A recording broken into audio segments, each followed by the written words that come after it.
یکی دو سه چهار پنج شش.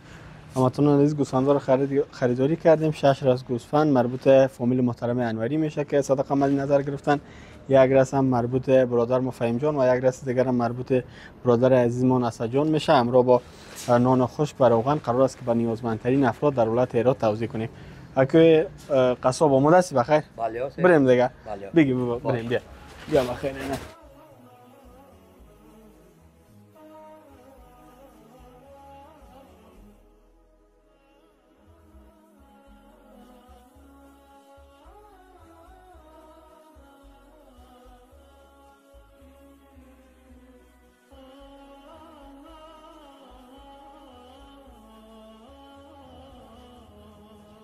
و همچنین نانوایی پرایم بیکری از آمریکا مبلغ 13970 افغانی ارسال کردن. برای ما گفتن که نان خوش خریداری شد و برای نیازمندان توزیع کرده که ما برای هر فرد 10 نان خوش مد نظر گرفتیم و قرار است که با گوشت انشالله توزیع کنیم برشان. بسیار زیاد تشکر میکنم از برادران ما در نانوایی پرایم بیکری.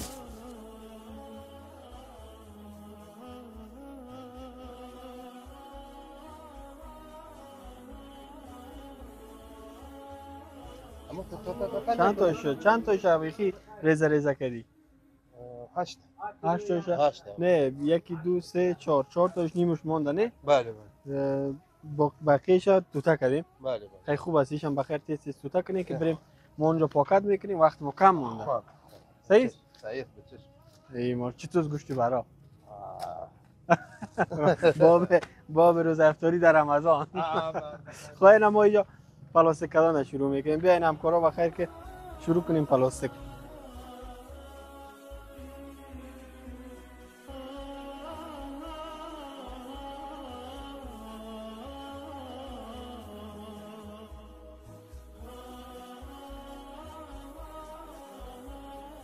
دوستان عزیز بخیر رسیدیم به مرحله توزیع.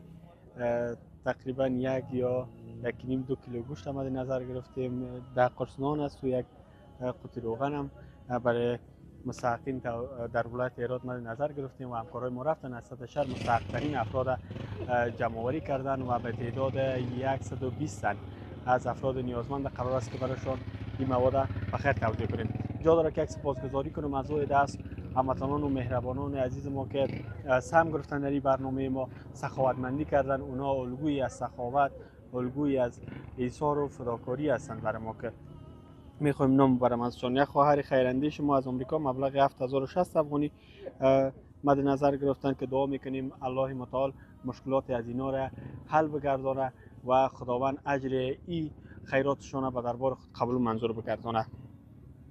نانوایی پرایم بیکری از آمریکا مبلغ 13970 افغانی ارسال کردن که نان خوش مد نظر گرفتیم که گفتن نان خوش خریداری شود توزیع شود. فامیل انوری از جرمنی مبلغ 68490 افغانی ارسال کردن که 6 دست گوسفند خریداری شده ذبح شده ان که توزیع میکنیم. برادر ما محمد فهیم انوری از نروژ مبلغ 10500 افغانی ارسال کردن و گفتن یک راس گوسفند خریداری شود که خریداری کردیم. برادر ما اسدالله موسوی از اتریش مبلغ 8000 افغانی ارسال کردن که اینا هم گفتن که یک راس گوسفند باید خریداری شود و برای مستحقین توزیع گرده. برادر ما عباس محمدی از آمریکا مبلغ 20049 افغانی ارسال کردن که الله متعال اجر این خیراتشان به دربار خود قبول و منظور بگردن و تمام بدون شک صدقه در ماه رحمت و برکت اجر و ثواب بی پایان داره و الله متعال تمام خواستای اینا را برآورده بسازه. برادر ما منصور از جرمنی مبلغ 10650 افغانی ارسال کردن و ما روغن خریداری کردیم. مجموعی پول میشه مبلغ 1,38,719 افغانی که ما از این میان 8 راس گوسفند خریداری کردیم و همچنان نان خشک و روغن که ان شاء الله ایره برای مستحق‌ترین افراد در ولایت هرات امروز قرار است که توزیع کنیم. بخیر آماده است میریم شروع میکنیم از سر پدر بزرگوارم توزیع. پدر سلام علیکم. صحت شما خوب است؟ بخیر هستید؟ چطور هستی امروز رمضان؟ خوبه شکر هر حال شکر. سرت تاثیر نکرده؟ تاثیر نکرده سر رمضان؟ گشنه خو نمیشی؟ نه شکر. خب چطور پدر وضعیت روزگار؟ روزگار ما میگه چه کاربار میگی؟ کاربار میگی. اولادا کجاست پدر جان؟ اولادا یک دوست اولاد داره خودی که کنه ما خانه ام. خلاص خلاص خورد هستن کار کردن نه نمیتونه. بابا کار کردن نمیتونه. من یک کیانو خود من. چند نفر عیال هستین باز؟ ها؟ چند نفر عیال هستین؟ 5 نفر. 5 نفر؟ 5 نفر خانواده. باز چطور میشه خرچ روزگار چطور میشه پدر جون؟ خدا میتونه میشه روزگار نمیدیم. شما لقمه بدیم او بده میتونه. روزگار کی؟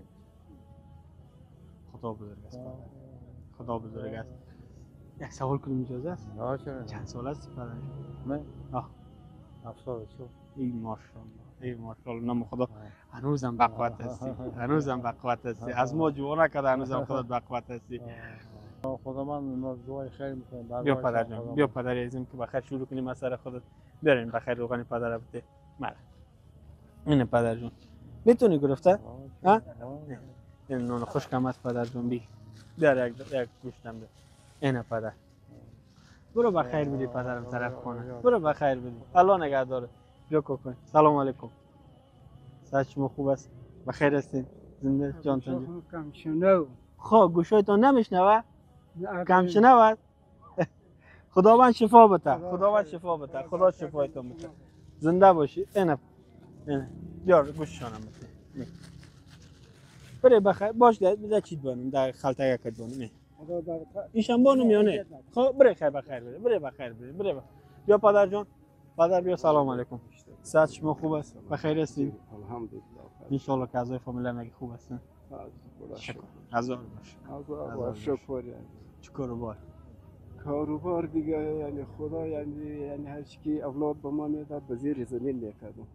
دو تا پسر دارم یکی 8 ساله خب ماشاءالله یکی دیگه هم یعنی 15 ساله ارزم دادم یعنی پلاجی دستای تمکاجی یعنی گاری داره یعنی نمکی میکنه.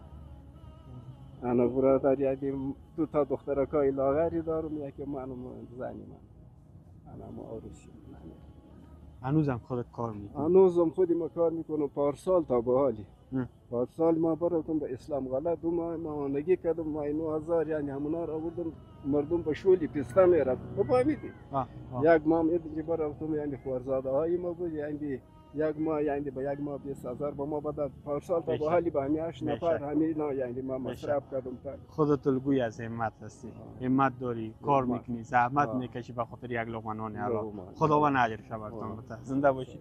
اینم یک تحفه از طرف ما در ماه مبارک رمضان خدا قبول کنه از طرف الهی آمین از طرف برادرای ما و خواهرای ما بره بخیر بره بخیر بیا کاکا جان بیا کاکا بیار برشون سلام علیکم بفرمایید کاکا بگی سلام بره بخیر بره بخیر بیا پدر جان پدر بیا سلام علیکم چطور هستین صحت شما خوب است زنده باشی بخیر باشی الهی آمین بره بخیر بری بیا پدر چطور هستی صحت خوب است ما تو تک سری دارم یک بچگک دیشم شهید شد انا لله و انا الیه خیر پدرم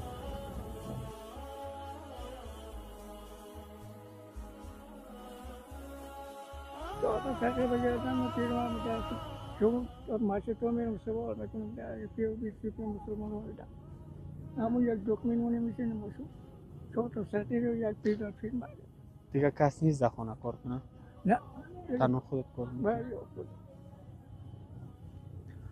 خدا بزرگ است پدرم الله اجرش برات بده نگهداری از یتیم در پیش خداوند جایگاه بسیار بزرگی داره خداوند اجرش بده برات خدا بزرگ است خدا روزی رسان است همین که خودت عالی هم از یتیم ها نگهداری میکنی بیشک یکی از مردان با همت هستی کار میکنی زحمت میکنی این دستم میگه که همه چرا خداوند شفا بده پدر خداوند شفا بده ما برای در رمضان یک تحفه آوردیم اینو تقدیم میکنیم و خیر ببریم خانه نوش جان کنیم الهی آمین برو پدر جان بخیر بده برو بخیر